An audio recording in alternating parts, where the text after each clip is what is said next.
السلام عليكم ورحمة الله وبركاته. إن الحمد لله نحمده ونستعينه ونستغفره ونعوذ بالله من شرور أنفسنا ومن سيئات أعمالنا. من يهده الله فلا مضل له ومن يضلل فلا هادي له. أشهد أن لا إله إلا الله وحده لا شريك له وأشهد أن محمدا عبده ورسوله. أما بعد. قال الله سبحانه وتعالى بعد أعوذ بالله من الشيطان الرجيم فذكر فإن الذكرى تنفع المؤمنين. صدق الله العظيم. وقال نبينا محمد صلى الله عليه وسلم من يرد الله به خيرا يفقه في الدين أو كما قال.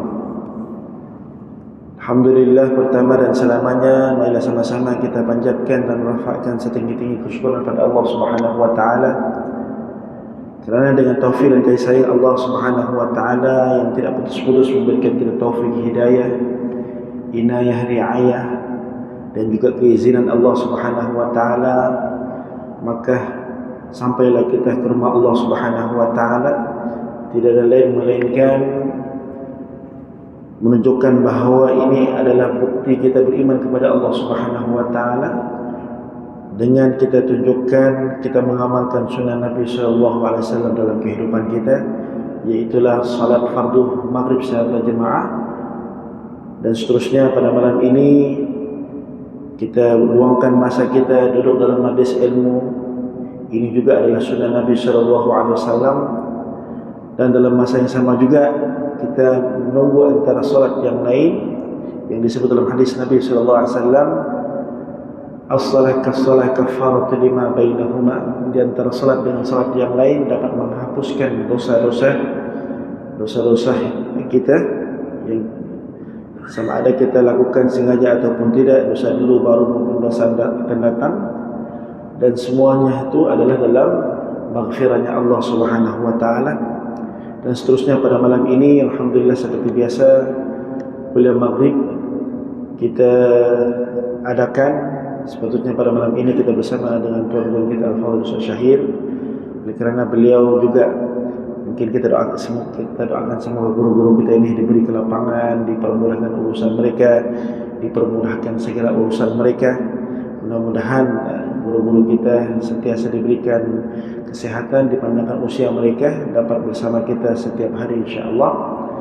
Dan oleh kerana beliau tidak sempat pada malam ini, dan insya-Allah esok beliau akan musafir bercuti, jadi pada malam ini saya mengisi kekosongan yang ada ini untuk sama-sama kita bermuhasabah diri, membincangkan berkenaan tentang masih lagi adab-adab dalam Islam. Dan saya suka menyentuh berkenaan tentang adab-adab dalam Islam. Pertama, bukanlah untuk tuan-tuan, bermula daripada diri saya sendiri. Bermula daripada diri saya sendiri, bagaimana ilmu yang kita telah pelajari sampai ke saat ini, hari ini, sejauh mana kita telah mengamalkan ilmu yang kita belajar. Dan seterusnya, saya belajar untuk mengamalkan perintah Allah Subhanahu wa taala seperti mana Allah SWT dalam Quran, "Fadzakir fa inna dzikra tanfa'ul mu'minin." Maka berilah peringatan, kerana peringatan itu memberi manfaat bagi orang yang beriman. Jadi sudah tentu kita setiap manusia yang Allah SWT utuskan, lahirkan ke dunia ini, sudah tentu setiap kita ini ada peranan. Selain daripada tujuan kita yang utama, iaitulah Allah telah katakan dalam Quran, "A'udzu billahi minasyaitonir rajim, wa ma khalaqtul jinna wal insa illa liya'budun." Tidak kuciptakan jin dan manusia melainkan untuk mengabdikan diri kepada Allah. Ini utama. Maksudnya tuan-tuan yang dirahmati Allah SWT, selama 24 jam hidup kita di dunia ini tidak boleh lari, tidak boleh terlepas daripada kita kerjakan perintah Allah Subhanahu wa taala, kita tinggalkan perkara yang dilarang, ditegak oleh Allah Subhanahu wa taala. Dan perkara ini tidak mudah. Kadang-kadang kita cakap memang mudah, tapi untuk kita melaksanakan tidak mudah seperti mana yang kita sebut. Semuanya perlu daripada bantuan nusranya Allah Subhanahu wa taala. Maka dengan itu tuan-tuan yang dirahmati Allah SWT, ini juga di antara tujuan kita kenapa kita datang ke rumah Allah Subhanahu wa taala. Mudah-mudahan dengan kita hadir di rumah Allah Subhanahu wa taala ini, Allah Subhanahu wa taala bagi kita kekuatan. Kekuatan apa tuan-tuan? Kekuatan yang disebut sebagai kekuatan rohaniah. Contohnya hari ini kita perlukan jasad kita supaya sentiasa sehat. Sudah tentu kita kena minum, jaga peminuman kita, jaga pemakanan kita, jaga kita punya masa tidur kita, masa rehat kita, supaya kita sentiasa sehat. Begitu juga rohaniah kita tuan-tuan. Rohaniah kita juga perlu ada masanya. Bagaimana masanya untuk taqarrub pada Allah. Di antaranya masa-masa yang wajib diri kita taqarrub kepada Allah, ialah waktu-waktu yang diwajibkan ke atas kita. Di antaranya ialah perkara-perkara wajib. Pertama ialah salat 5 waktu sehari semalam. Ini adalah perintah Allah Subhanahu wa taala. Malah kita dipanggil lagi, dilaungkan muazzin memanggil kita, ataupun Bilal melaungkan azan memanggil kita, memanggil hamba-hamba Allah Subhanahu wa taala. Selain daripada pada hakikat dia, sebenarnya yang memanggil kita adalah Allah, bukan Bilal. Bilal ini hanya melaungkan azan saja, tapi yang memanggil kita, yang menjemput kita sampai datang ke rumah Allah adalah Allah Subhanahu wa taala. Maka dengan itu kita bersyukur pada Allah, kerana Allah Subhanahu wa taala masih pilih kita, masih beri kita kekuatan, kesehatan, keafiatan sampai ke rumahnya Allah Subhanahu wa taala.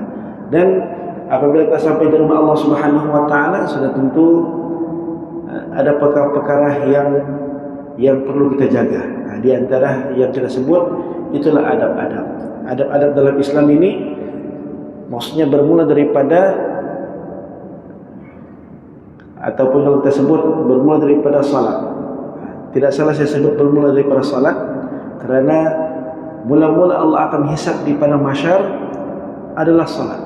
Disebut dalam hadis Nabi sallallahu alaihi wasallam, inna awwal hisab fi yaumil qiyamah as-salat. Sesungguhnya mula-mula Allah akan tanya pada hari kiamat adalah salat. Jadi kalau salat kita sempurna, salat kita diterima oleh Allah Subhanahu wa taala, seperti mana kita bawa sifat dan cara Nabi sallallahu alaihi wasallam salat ada dalam salat kita, maka semuanya akan diterima oleh Allah Subhanahu wa taala. Perkara yang kecil pun Allah akan terima. Tetapi kalau berkaitan tentang salat hari ini, kita sambil lewat sahaja, ikut perasaan kita sahaja, ikut nafsu kita sahaja, tidak seperti cara Nabi SAW, maka takut-takut selama kita hidup di dunia ini kita mengerjakan salat, tapi salat yang bukan tidak diterima oleh Allah, tapi takut-takut banyak perkara yang kita tidak dapat. Maksudnya kita tidak dapat dari segi ganjaran-ganjaran yang Allah SWT sediakan dalam salat. Jadi kalau salat kita dapat jaga, insyaAllah yang lain kita akan mampu jaga. Kerana salat ini disebut juga as-salat imaduddin. Salat adalah tiang kepada agama. Jadi maka dari itu saya lagi dan lagi kalau ada kuliah, memang saya suka menyentuh bukan tentang adab-adab dalam Islam. Jadi dalam adab-adab dalam Islam ini dia merangkumi keseluruhan, daripada kita bangun tidur sampai kita tidur kembali, dalam soal ta'abbud kita kepada Allah, dari sudut kita tarbiyahkan diri kita, dari sudut bagaimana diri kita ini sentiasa akhlak kita meniru akhlak Nabi SAW yang disebut dalam hadis Nabi SAW, innama bu'ittu liutamma makarimil akhlaq. Sesungguhnya aku diutuskan adalah untuk menyempurnakan akhlak. Jadi hari ini tonton yang dirahmati Allah SWT, kalau hari ini kenapa kita masih tidak ada connection dengan adik-beradik kita, dengan saudara-saudara kita, ataupun tidak ada peningkatan dalam amal ibadah kita, kita kena muhasabah diri kita sejauh mana amalan yang wajib, sunat yang kita telah laksanakan, adakah sama seperti mana Nabi SAW telah laksanakan dalam hidupnya. Jadi ini juga diantara saranan ulama-ulama kita, guru-guru kita, supaya jangan kita terabai. Walaupun kita menuntut ilmu, tapi adab itu melangkau ilmu. Maksudnya kalau dia berilmu, dia beradab, Masya Allah, itu lebih mulia. Tapi kalau dia berilmu tidak punya adab, takut-takut dia tidak dapat mengaplikasikan ilmu dalam diri dia sebab adab dia tidak ada. Jadi semestinya orang yang berilmu sudah tentu ada adab. Jadi adab ini disebut oleh alim ulama al-adabu qabla al-ilmi. Menuntut ilmu adab sebelum kita menuntut ilmu pengetahuan. Jadi ilmu adab ini walaupun kita punya ilmu sedikit, tapi ilmu adab kita tinggi, subhanallah. Itu yang lebih, maksudnya sekurang-kurangnya walaupun ilmu kita sedikit, adab kita tinggi, zaman sekarang itu lebih afdal. Sebab untuk mendapatkan ilmu pengetahuan yang macam orang-orang dulu, orang-orang awalin zaman tabi'in, zaman tabi'in bukan mudah. Mereka maksudnya gunakan masa mereka di rumah Allah Ta'ala lebih daripada 9 jam, 8 jam. Kita hari ini, kita boleh hitung berapa jam saja kita berada dalam masjid. Kalau tidak punya waktu solat, 5 waktu, subuh, zuhur, asar, maghrib, isya, mungkin kita tidak ada di masjid. Maksudnya orang-orang dulu salafus shalihin, mereka gunakan, ada yang sampai berhari-hari di masjid. Sebab dia tahu di masjid ini adalah tempat rumahnya Allah. Di masjid ini banyak para malaikat. Di masjid ini banyak para malaikat mendoakan untuk keampunan kita. Dan dalam masjid ini banyak perkara-perkara yang kita cenderung kepada kebaikan. Dan banyak perkara-perkara yang kita mengurangkan perkara-perkara laghu, perkara-perkara yang sia-sia. Cuma bagaimana caranya dan apa yang perlu kita buat. Maka dari itu diantaranya pada malam ini kita duduk dalam majelis ilmu ini. Ini disebut dalam hadis Nabi sallallahu alaihi wasallam, disebut apa dia? Barang siapa yang menuju jalan menuntut ilmu, Allah akan permudahkan dia menuju ke syurga Allah Ta'ala. Jadi kita menuntut ilmu ini adalah jalan-jalan untuk kita sampai, mudah-mudahan Allah SWT masukkan kita semuanya dalam syurga Allah SWT. Baik, saya sambung saja berkenaan tentang adab-adab. Kalau yang sebelum ini berkenaan tentang adab masjid, tapi kita mundur balik berkenaan tentang adab salat. Kerana salat ini yang disebut as-salat imaduddin. Salat adalah tiang kepada agama. Kita ulang balik, di antara adab-adab dalam salat bermula daripada ikhlasun niat. Mestilah bermula daripada niat ikhlas semata-mata kerana Allah. Dan setiap ibadah sudah tentu dinilai ibadah kita bermula daripada niat kita. Kalau niat kita betul, maka betullah niat kita Allah terima. Tapi belum tentu lagi niat betul, perbuatan kita betul. Tapi pertama niat dulu kena betul. Apabila niat betul, maka yang lain ini akan semua ni dalam ibadah kita, walaupun kita sudah berusaha untuk perbaiki solat kita, perbaiki bacaan Quran kita, perbaiki cara qiyam kita, perbetulkan cara rukuk kita, sujud kita, perbetulkan cara kita berdiri bersama dengan dalam berjemaah, kan? Bersama bagaimana cara kita menegur imam, bagaimana imam mengendalikan solat dalam jemaah, kan? Jadi semua itu tuan-tuan akan bermula daripada niat. Kerana niat ini disebut dalam hadis Nabi sallallahu alaihi wasallam, innallaha la yanzuru ila suwarikum walakin yanzuru ila qulubikum. Sesungguhnya Allah Subhanahu wa taala tidak melihat keluaran kamu ataupun amalan kamu, tapi Allah Subhanahu wa taala melihat dalam qalbun kamu, dalam hati kamu. Yaitulah dalam hati kita terletaknya niat. Jadi niat, perbetulkan niat. Pertama kita kena lafaz sahaja aku datang ke rumah Allah, sahaja aku mengerjakan salat fardu maghrib, sahaja aku mengerjakan salat fardu isya, kan? Ataupun kita duduk dalam majlis ilmu, kan? Dalam hati kita duduk semata-mata kerana Allah Subhanahu wa taala. Walaupun tuan-tuan kadang-kadang ialah kita duduk dalam majlis ilmu, jangan kita lihat siapa yang menyampaikan tazkirah, siapa yang menyampaikan ceramah, kan? Kalau kita melihat siapa yang sampaikan ceramah, siapa yang bagi tazkirah, kita ini manusia. Kadang-kadang ada pilihan penceramah kita. Kadang-kadang penceramah kita sudah sesuai dengan ustaz tu, kan? Kadang-kadang ustaz itu tidak ada, diganti oleh orang lain, kan? Jadi kita rasa kecewa, kita rasa macam biarlah, kan? Orang lain lagi lah. Jadi itu bermakna keikhlasan kita sudah terganggu. Ikhlas ni tuan-tuan, apapun keadaan, contohnya macam suasana lah, macam suasana, kita bilang di suasana, contohnya hujan ke, kemarau kah, kan? Sejuk kah, panas kah, apabila dilakukan azan kita datang juga. Ini Masya Allah iman yang kental, kan? Contohnya waktu solat subuh, ya? Solat subuh bukan mudah, melainkan kalau kita tidak minta pada Allah, kan? Menangis pada Allah, minta pada Allah, ya Allah, kan? Subhanallah, kan? Untuk datang solat berjemaah di rumah Allah tadi bukan mudah, terutamanya solat subuh, kan? Masya Allah, kan? Walaupun kita tidur di hotel berhampiran dengan masjid sudah pun, kadang-kadang mujahadah juga kita mau ke masjid, dan apatah lagi kalau tidur di rumah, kan? Jadi semuanya itu tonton, semuanya daripada bantuan Allah Subhanahu Wa Taala. Tetapi kalau dia ikhlas, dia sampai tahap bertakwa pada Allah, apapun keadaan, sama ada dia tidur di hotel kah, tidur di kereta kah, sama ada hujan kah, panas kah, dia datang juga. Ini orang-orang yang Masya Allah, orang-orang yang iman dia orang bilang memang sudah sampai tahap takwa lah. Ini yang kita harapkan, dan Allah Ta'ala harapkan perkara tersebut, yang mana Alhamdulillah kita telah masuk bulan hari ini, kita telah masuk malam ini, kita telah masuk bulan Rajab, kan? Puasa pertama bulan Rajab. Jadi ini sebagai peringatan buat kita tuan-tuan, buat diri saya dan hadirin hadirat juga, bahawa kita sudah hampir kepada bulan yang ditunggu-tunggu. Jangan tunggu, maksudnya kita sebut bulan yang ditunggu ini, iaitulah bulan yang Allah SWT muliakan. 12 bulan ini Allah muliakan, diantaranya bulan-bulan yang haram. Tapi dalam bulan-bulan haram ini juga ada bulan yang mana setiap dia berbeza di antara bulan-bulan yang lain.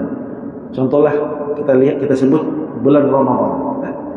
Bulan Ramadan disebut syahrul Ramadan kerana Allah SWT sebut dalam Quran. A'udzu billahi minasyaitonir rajim, syahrul Ramadan alladzi unzila fihi al-Quran.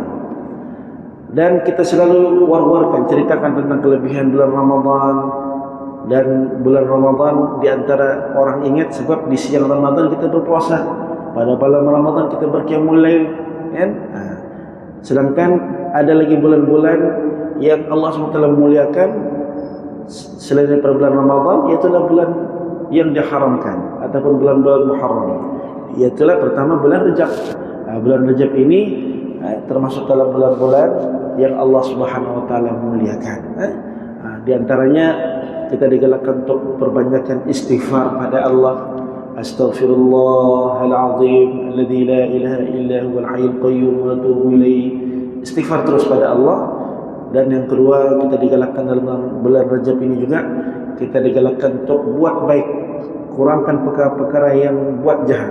Maksudnya kalau di luar bulan Rajab kita ada buat jahat, masuk bulan Rajab, kalau di zaman dulu walaupun mereka Arab jahiliyah suka berperang, suka bergaduh, suka bertumbuk, kan? Masuk bulan Rajab, dorang ibarat macam mereka tinggalkan perkara-perkara yang mereka suka buat, suka bergaduh, suka gaduh domba dan sebagainya. Itu di zaman Arab jahiliyah. Datangnya Islam lagilah, kan? Di antaranya peristiwa yang agung Allah SWT rakamkan dalam bulan Rajab, iaitulah peristiwa Isra Mi'raj pada malam 27 Rajab.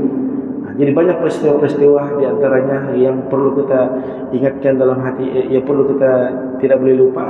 Di antaranya perkara yang Allah SWT telah berikan kepada Rasulullah SAW sebagai mukjizat yang Allah SWT tidak berikan kepada nabi-nabi yang lain, melainkan Nabi SAW, yaitu dalam peristiwa Isra Mi'raj, yang mana Nabi SAW bertemu dengan Allah.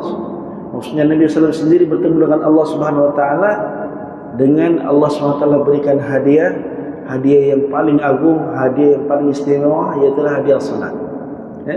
Hadiah salat. Dan walaupun Nabi SAW telah terima hadiah salat 50 waktu, dalam keadaan yang Nabi SAW sangat-sangat bersyukur pada Allah Subhanahu Wa Taala, sangat-sangat gembira.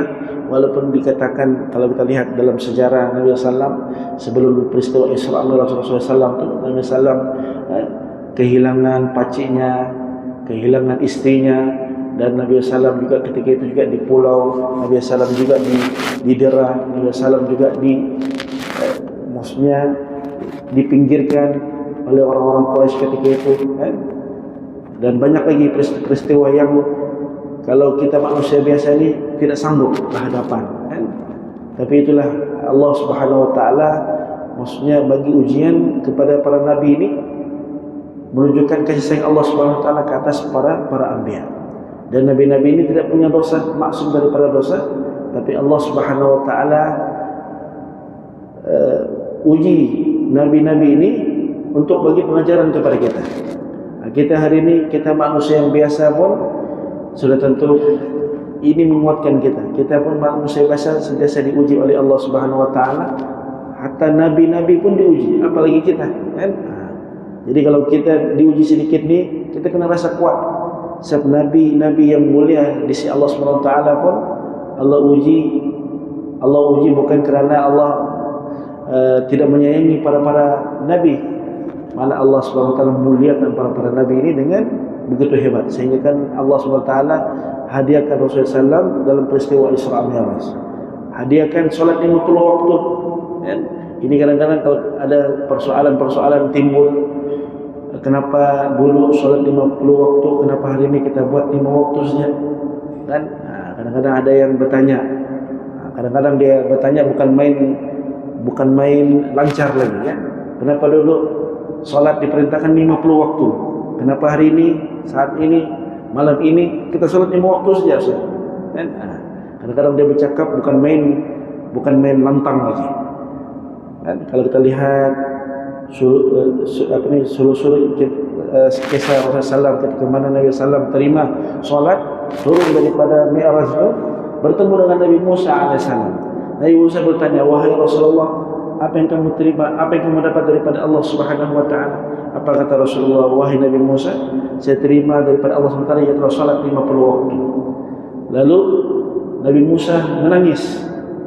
Ini ada dua riwayat lah. Nabi Musa menangis. Pertama, Nabi Musa menangis sebab Nabi Musa sendiri pun tidak diberikan seperti mana kemuliaan, keistimewaan kepada Rasulullah SAW, kepada umatnya Nabi SAW. Dan ketika kita lihat Nabi Musa pun berhadapan dengan Fir'aun la'anatullah, Qarun la'anatullah. Yang kedua, Nabi Musa menangis sebab gembira. Maksudnya bergembira bertemu dengan Rasulullah SAW. Dan yang kedua, Nabi SAW terima dia punya cadangan. Nabi Musa ini cadang dengan Rasulullah, ya Rasulullah, umatmu tidak akan mampu untuk melakukan 50 waktu. Minta lagi pada Allah untuk dikurangkan, subhanallah. Dan sampai tahap begitu Rasulullah SAW sanggup naik bertemu dengan Allah, minta kurang 50 waktu kepada dikurangkan. Maksudnya dikurangkan daripada 50 waktu itulah, kan? Sampailah kita dapat 5 waktu. Itu pun kita ringkaskan kisah dia. Itu pun dia bertemu dengan Nabi Musa. Nabi Musa suruh lagi Rasulullah SAW bertemu dengan Allah, minta kurang lagi daripada 50 waktu sampai 5 waktu itu. Nabi Musa AS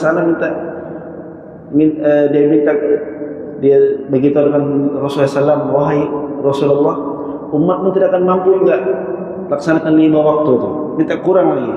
Apa kata Rasulullah, wahai Nabi Musa, saya sudah malu. Maksudnya kalau Nabi SAW malu lagi bertemu dengan Allah. Kalau daripada 50 waktu itu dikurangkan kepada 5 waktu sudah ini, kalau dikasih kurang lagi 5 waktu, kan? Apalah beza ibadah salat orang terdahulu dengan umat Nabi sallallahu alaihi wasallam, kan? Kalau umat yang terdahulu salat mereka 2 waktu saja, siang dan malam saja. Siang dan malam ni ada ulama beritahu siang waktu asar, malam waktu subuh, kan? Kalau dikurangkan lagi, tapi Nabi SAW yakin, percaya umatnya mampu untuk melaksanakan 5 waktu solat, 5 waktu saya semalam ini. Itu bermula daripada subuh, zuhur, asar, maghrib, isya. Itu jadi yang pertama tuan-tuan, dalam adab-adab kita menjaga solat ini, maka kita kena perbetulkan niat kita semata-mata kerana Allah. Walau apapun keadaan, jangan pernah tinggal solat. Jadi ini dikatakan ikhlas yang semata-mata kerana Allah. Karena Allah SWT dalam Quran, Ba'da'udzu billahi minasyaitonir rajim, wa ma umiru illa liya'budullaha mukhlishina lahuddin. Mereka tidak disuruh kecuali agar ibadah mereka hanya ditujukan kepada Allah Subhanahu wa taala. Sudah tentu kita masuk dalam masjid ini setiap masjid ataupun surau mesti ada konsep ta'abbud kepada Allah. Maksudnya dalam masjid mesti ada tarbiyah ataupun ada suasana ta'abbud. Suasana ta'abbud ini ada suasana salat lima waktu, ada suasana salat, suasana zikir, baca Quran, tazkirah, dan juga mengingatkan diri kita kepada Allah Subhanahu wa taala, dan mengingatkan diri kita bahwa diri kita ini satu hari nanti kita akan tinggalkan dunia ini, maka kita akan bertemu dengan Allah Subhanahu wa taala. Maka apa yang kita perlu bawa bertemu dengan Allah Subhanahu wa taala? Sudah tentu iman dan amal kita. Hari ini tuan-tuan, kalau kita mau pergi musafir, contoh pergi semenanjung, kan? Selain daripada pakaian kita perlu bawa, bekalan pun kita perlu ada. Bekalan dari segi uang ringgit, kan? Kalau kita hanya ada pakaian saja, tapi tidak ada uang ringgit untuk ke semenanjung, kan? Silap-silap limpas kapal terbang salah, lepas sampai sana mau pergi daripada KLA mau pergi KL ataupun mau pergi Melaka, kan, mau pergi homestay, pergi hotel, tidak ada sudah duit, kan? Takut nanti kita merempat lagi di airport, kan? Jadi gelandangan. Begitulah tuan-tuan, hidup kita di dunia ini, apa yang kita laksanakan di dunia ini, sudah tentu semuanya ini kita akan bawa bertemu dengan Allah Subhanahu wa taala, bermula daripada alam barzah. Alam barzah lagi dikatakan orang yang dapat jaga salat 5 waktu sehari semalam, di alam barzah Allah akan bagi dia ganjaran. Ganjaran yang pertama, Allah Subhanahu wa taala berkati hidup dia di dunia. Berkat hidup di dunia, tuan-tuan. Orang yang dapat jaga salat ini, hidup dia di dunia berkat. Walaupun gaji dia sederhana, berkat. Apatali kalau gajinya banyak. Ada keluarga, tidak keluarga, hidupnya berkat. Orang bilang kais pagi makan pagi, kais petang makan petang, hidup berkat. Berkat ini tidak terletak pada jumlah ataupun dari segi kemewahan. Berkat ini datangnya apabila setiap perkara itu kita hadapi dengan penuh ketenangan. Contohlah kalau kita dikurniakan rezeki, ada kerja kita, ada gaji kita, ada rumah kita, ada kendaraan, ada keluarga, hati kita tenang, itu baik. Tapi kalau kita punya pekerjaan, punya rumah, punya keluarga, punya segala-galanya, tapi hati tidak tenang, mau sholat pun susah, mau baca Quran pun susah, zikir pun susah, dinasihat pun tidak mau, itu takut-takut perkara-perkara yang kita dapat bukan berkat, tapi perkara-perkara yang kita dapat itulah istijraj. Maksudnya Allah bagi di dunia sebagai sejauh mana kita bertaubat pada Allah ataupun tidak. Jadi makanya itu niat pertama ada dalam salat ini, apapun ibadah mesti kita kena perbetulkan niat kita. Yang kedua, Allahumma shalli ala Muhammad, yaitulah berkenaan tentang bersungguh-sungguh untuk menunaikan salat. Kita sudah ucap sebelum ini, kita ulang lagi balik, bersungguh-sungguh untuk menunaikan salat. Maksudnya untuk sampai ke masjid ini kita kena ada sifat bersungguh-sungguh, ada sifat berlomba-lomba, ada sifat untuk bercepat-cepat, kan, berlomba-lomba mengejar kebaikan. Allah SWT dalam Quran, fastabiqul khairat, berlomba-lomba untuk mengejar kejayaan. Allah sebut ataupun kita selalu dengar dalam laungan azan, hayya 'alas shalah. Selepas hayya 'alas shalah dilaungkan hayya 'alal falah, mari menuju kejayaan, kan? Jadi kita bersungguh-sungguh untuk mengejar selain daripada mengejar kebaikan, tapi kita juga untuk sampai ke rumah Allah Subhanahu wa taala, mengerjakan amal ibadah ini untuk mengejar harapan kita. Sudah tentu kita kena ada dalam hati kita, ada kebesaran dalam hati kita berkenaan tentang munajat kepada Allah. Maksud munajat ni macam kita istighfar, kita zikir munajat, kan? Tujuan kita apa, tuan-tuan? Untuk kita meraihkan rahmat Allah, meraihkan rahmat Allah, meraihkan kasih sayang Allah, meraihkan maghfirah Allah, kan? Jadi yang kedua ada pada dia, kita dalam hati kita masih dalam hati. Pertama tadi niat, yang kedua kita simpan dalam hati kita dan juga mindset kita kena datang ke rumah Allah dalam sifat yang bersungguh-sungguh, kena berlomba-lomba, kan? Yang disebut dalam hadis yang lain yang lebih kerumahumnya, rajulun ta'alliqu fil masjid, lelaki yang hatinya, qalbun dia ta'alliq fil masjid, lelaki yang mana hatinya sentiasa terpaut dengan masjid. Maksudnya di antara masjid itu iaitulah untuk beribadah. Yang ketiga, elokkanlah keadaan.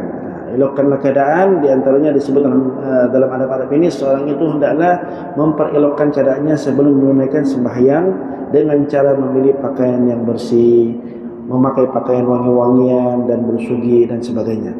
Firman Allah Subhanahu wa taala, "Ya bani Adam khudhu zinatakum 'inda kulli masjidin wa kulu washrabu wa la tusrifu innahu la yuhibbul musrifin." Surah Al-A'raf. Allah SWT firman, "Wahai anak-anak Adam, pakailah pakaian kamu yang indah berhias pada tiap-tiap kali kamu ke tempat ibadah atau mengerjakan sembahyang, dan makanlah serta minumlah, dan janganlah pula kamu melampaui, ataupun sesungguhnya Allah tidak suka akan orang-orang yang melampaui batas." Maka dari itu tuan-tuan yang dirahmati Allah SWT, kita digalakkan untuk kita datang ke rumah Allah, apatah lagi mengerjakan salat, kita kena memperelokkan semua keadaan, bermula daripada pakaian kita, pakaian yang bersih, pakaian yang tidak menimbulkan maksudnya perkara-perkara yang boleh membatalkan salat kita dan juga salat orang lain. Contohnya pakaian yang banyak tulisan, pakaian yang singkat, dan yang singkat bajunya singkat tu. Kalau di luar tuan-tuan terpulanglah pakai singlet saja pun tidak masalah, kan? Tapi untuk salat kita kena raikan juga ada jemaah di belakang kita, di kanan kiri kita. Kalau di rumah, kalau kita mau pakai sarung daripada atas pusat sampai bawah lutut, boleh pakai baju singlet saja, kalau memang tidak ada sudah pakaian, ya. Tapi solat berjemaah kita kena raikan juga. Kadang-kadang sana kita mau takbir Allahu Akbar, di depan kita kan pakai baju singkat, nanti dia rukuk, sujud, kan macam-macam lagi kita nampak. Jadi dia sebenarnya dua-dua batal. Dia pun batal sebab pakaiannya tidak menutup aurat. Pakaiannya itu sebetulnya seluarnya ataupun sarungnya, biasanya pakaianlah yang seluar bola ni kan, apa semua kan. Pakaiannya sebetulnya di atas pusat. Macam pakaian kita kerja ni, kalau kita solat pastikan dia di atas pusat dia punya garisan, kita punya seluar ataupun sarung, ya. Kalau kita pakai jubah terpulanglah. Kalau pakai jubah insya-Allah selamat, jadi kalau kita pakai contohnya seluar dengan baju, seluar tu mesti di atas pusat. Kalau dia di bawah pusat, contohnya baju kita singkat, maka time kita rukuk sujud dia ternampak kita punya kulit belakang ataupun kiri kanan depan kan, dia batal salat sebab pakaiannya tidak menutup aurat. Dia bawa pusat, kan? Begitu. Jadi kalau mau tidak ada sudah pakaian yang lain, yang penting dia bersih, pastikan seluar kita tarik ke atas. Kalau nampak pun kulit belakang kita masih sah lagi, sebab di atas pusat, kan? Tapi kalau sudah di bawah pusat, pertama dia solatnya batal sudah. Kedua, orang yang melihat pun secara sengaja lagi free batal solat dia.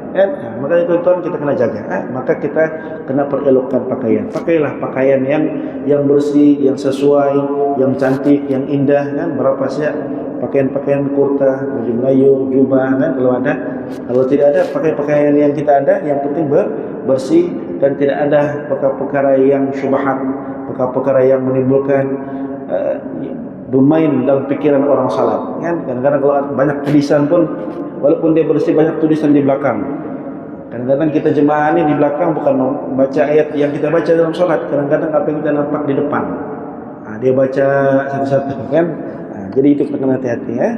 Jadi kita disunnahkan berpakaian yang seperti mana pakaian Nabi sallallahu alaihi wasallam. Pakaian yang plain saja, kan? Apabila kita pakai kurta, jubah, itu lagi lebih afdal lah. Dan yang kedua, kita kena berpakai wangi-wangian.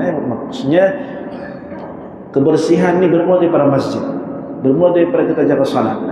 Jadi kalau dia wangi, kalau kita ada kelebihan, ada bawa minyak wangi, kita boleh bagi yang lain, kan? Kenapa dalam majlis-majlis ilmu, dalam majlis-majlis haul kita boleh wangi-wangikan suasana? Kenapa dalam salat, dalam masjid kita tidak mau? Jadi itu juga di antara peranan kita bersamalah.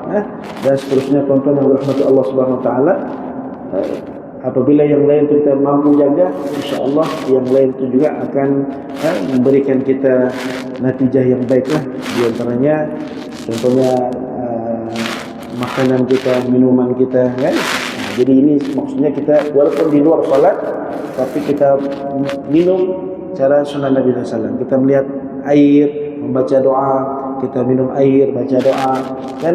Daripada air yang kita minum ini, selama air ini berada dalam badan kita, sepanjang itulah ibadah. Begitu juga makanan yang kita makan. Kita lihat makanan, kita baca doa, Allahumma barik lana fima razaqtana wa qina adzabannar, baca doa bismillahirrahmanirrahim. Dalam kita makan masih lagi ingat rezeki Allah.